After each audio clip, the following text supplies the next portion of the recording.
Hi everyone, welcome to my channel Moon Creation. আজি মই এটা বিশেষ ৰেচিপি বনালো হেয়া হল আমাৰ কাঠফুলাৰ ৰেচিপি মাশৰুম কাঠফুলা শৰীৰৰ কাৰণে বহুত বেছি উপকাৰী ইয়াতে বহুত প্ৰকাৰৰ ভিটামিন থাকে যেটো আমাৰ শৰীৰৰ কাৰণে বহুত দৰকাৰী হয় আজি ভাবিলো কাঠফুলাৰ এটা ৰেচিপি আপোনালোকৰ সন্মুখলৈ লৈ আহো এয়া কাঠফুলা লৈ লৈছো দেখিছেনে বজাৰত এনেকৈ খুব ধুনিয়াকৈ আজিকালি খেতি যেহেতু কৰে ন এনেকৈ পোৱা যায় হেয়া মই লৈ আহিলো আহি কাঠফুলাখিনি এতিয়া প্ৰথমতে কেনেকৈ গুছাই ঠিক কৰি লওঁ হেয়া চাওঁ হক এনেকৈ হাতেৰে কোমল যেহেতু হয় হাতেৰে এনেকৈ ফালি ফালি সৰু সৰু সাইজৰ কৰি লম কাঠফুলা বহুত ধৰণে বনোৱা হয় কিন্তু মই আজি আপোনালোকক অকনমান সহজ পদ্ধতিৰে বেছি সময় নলগাকৈ কেনেকৈ বনাব পাৰি হেয়া দেখুৱাম আৰু এইখিনি কাঠফুলা ধুনিয়াকৈ এনেকৈ ফহিয়াই লৈ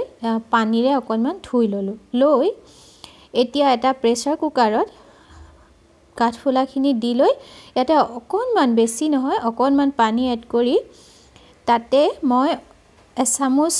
আন্তাজত আৰু বহুত বেছি কয়ো নহয় নিমখ আৰু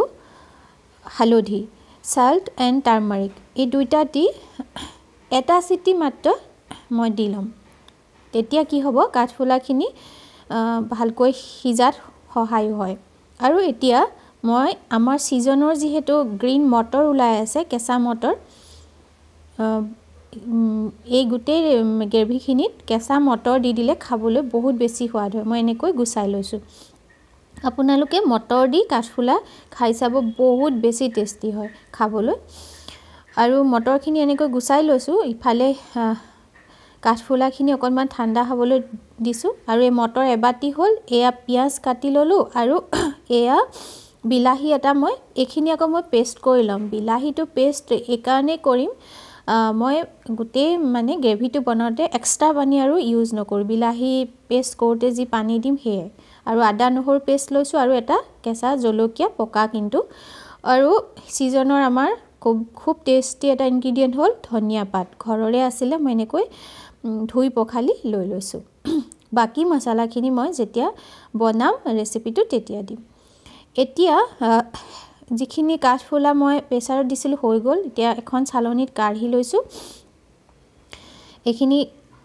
কাঢ়ি লোৱাৰ পিছত মই গেছত এখন পেন এতিয়া দিলম দি লৈ নেক্সট পৰ্বটো আৰম্ভ কৰিম এতিয়া গেছত মাষ্টাৰ্ড অইল 2 চামুচ দি দিছো আপোনালোকে ভেজিটেবল অইল ব্যৱহাৰ কৰিব পাৰে আৰু এচামুচ জিৰা ফুটিবলৈ দিলো আৰু ইয়াতে কাটি লোৱা পিয়াজখিনি দি দিলো বনাবলৈও খুব সহজ এনেকৈ যদি আমি প্ৰেসাৰত কাঠফুলাটো মানে এবাৰ সিটি মৰাই লওঁ আৰু জলকীয়া দুটা এনেকৈ ভাঙি দি দিলো আপোনালোকে বেছি জলকীয়া খালে আৰু অকনমান দি দিব আৰু আদা নহৰু পেষ্ট কোন দিছো মিডিয়াম ফ্লেমত এনেকৈ অকনমান সময় ভাজিছো বহুত বেছি ৰঙচুৱাকৈ ভাজিব নালাগে এতিয়া এইখিনি অকনমান এনেকৈ গোল্ডেন ব্ৰাউন হোৱাৰ পিছতে মই ইয়াতে কাঠফুলাখিনি দি দিম এক্সট্ৰাকৈ আৰু তেলত ভাজি লোৱাৰ কাঠফুলা দৰকাৰ নাই তাৰ পিছতে এয়া গ্ৰীন মটৰখিনি দি দিলো দি লৈ অকনমান সময় এনেকৈ লৰাম খুব হেলদি হয় আৰু সিজনত এতিয়া আমি মটৰ খাব লাগে আৰু কাঠফুলাও বেমাৰৰ কাৰণে ভাল আৰু অকনমান মাছ মাংসৰ পৰিৱৰ্তে এটা বেলেগ টেষ্টটো আহে নহয় নে এয়া নিমখ এড কৰি দিছো নিমখ যেহেতু মই বইল কৰোতে দিছিলো বহুত দিয়া নাই নিমখ আৰু হালধি দুইটা আকৌ অকনমান এড কৰি দিছো এতিয়া অকনমান সময় ধুনিয়াকৈ এনেকৈ ভাজি ঢাকি ভাজি মাছলতে এতিয়া এয়া চাওকচোন অকনমান ভাজা হৈ গৈছে অইল অকনমান ওপৰলৈ উঠি আহিছে যিখিনি মছলাৰ হৈতে মই এয়া কাঠফুলাখিনি দিছিলো ভাজ খালে আৰু এতিয়া মছলা দিয়াৰ পৰ্ব এতিয়া দিলো ধনিয়া গুৰি এয়া জিৰা অকনমান দিলো আৰু ইয়াতে এড কৰি দিম এটো অপচনেল লাল মিৰ্চ পাউডাৰ আপোনালোকে নিদিলেও কথা নাই তথাপিও খাবলৈ সোৱাদ হ'ব এয়া দি এতিয়া এনেকৈ অকনমান ধুনিয়াকৈ লৰাই লাহেকৈ মই এটা ঢাকন দি দিম তাৰ পিছত কমেও 3 মিনিট মান সময় এনেকৈ মিডিয়াম ফ্লেমত ঢাকি ভাজাৰ পিছত ইয়াতে মই এই বিলাহী পেষ্টখিনি এড কৰি দিম টমেটো পিউৰিখিনি ইয়াতে যি পানী এড কৰিছিলোঁ টমেটো পিউৰিখিনি বনাওঁতে তাৰ পিছত আৰু মই এই গ্ৰেভিটোত একো আৰু পানী এড নকৰোঁ এই টমেটো পিউৰিখিনি দিয়াৰ পিছত অলপ সময় আমি কম জুইত খুব মানে কম জুইত লাহেকৈ এনেকৈ ঢাকি ঢাকি মানে ভাজি থাকিব লাগিব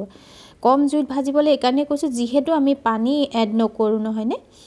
তাৰ পিছতে এতিয়া এইখিনি ঢাকোন দিয়াৰ পিছত চাওকচোন প্ৰায় হৈ গৈছে মানে এতিয়া অকণমান লাষ্ট মানে গৰম মছলা এড কৰি দিলোঁ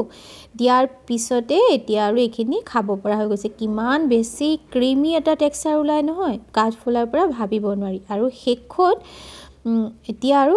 একেবাৰে শেষত ফিনিচিং কৰিম আমি কিহেৰে ধনিয়া পাত কাটি লৈছিলোঁ নহয় সেয়াৰে আমি ফিনিচিং কৰি ল'ম ধুনীয়াকৈ এয়া হৈ গ'ল এতিয়া মই এটা বাউলত কাঢ়ি ল'ম এইখিনিতে সদায় ৰিকুৱেষ্ট কৰাৰ দৰে আপোনালোকক কৰিব খুজিছোঁ মোৰ চেনেলটো আপোনালোকে যদি চাই ভাল পায় তেনেহ'লে লাইক কমেণ্ট শ্বেয়াৰ কৰিব আৰু ছাবস্ক্ৰাইব কৰি মোক অকণমান অনুপ্ৰাণিত কৰিব আৰু যিসকলে নতুনকৈ চাই আছে তেখেতসকলক মই স্পেচিয়েলি বিশেষ অনুৰোধ জনাইছোঁ মোৰ চেনেলটো আপোনালোকে ছাবস্ক্ৰাইব কৰি মোক অকণমান সমৰ্থন কৰিব আৰু যিসকলে আগৰ পৰাই মোক সমৰ্থন কৰি আছে তেখেতসকললৈ বহুত ধন্যবাদ এনেকৈ গ্ৰেভি মাছৰুমৰ বনালে গৰম গৰম ভাতৰ সৈতে খোৱাৰ এটা জুতিয়ে সুকীয়া হয় আজিলৈ আহোঁ দেই এটা নতুন ৰেচিপি লৈ অহাৰ প্ৰতিশ্ৰুতি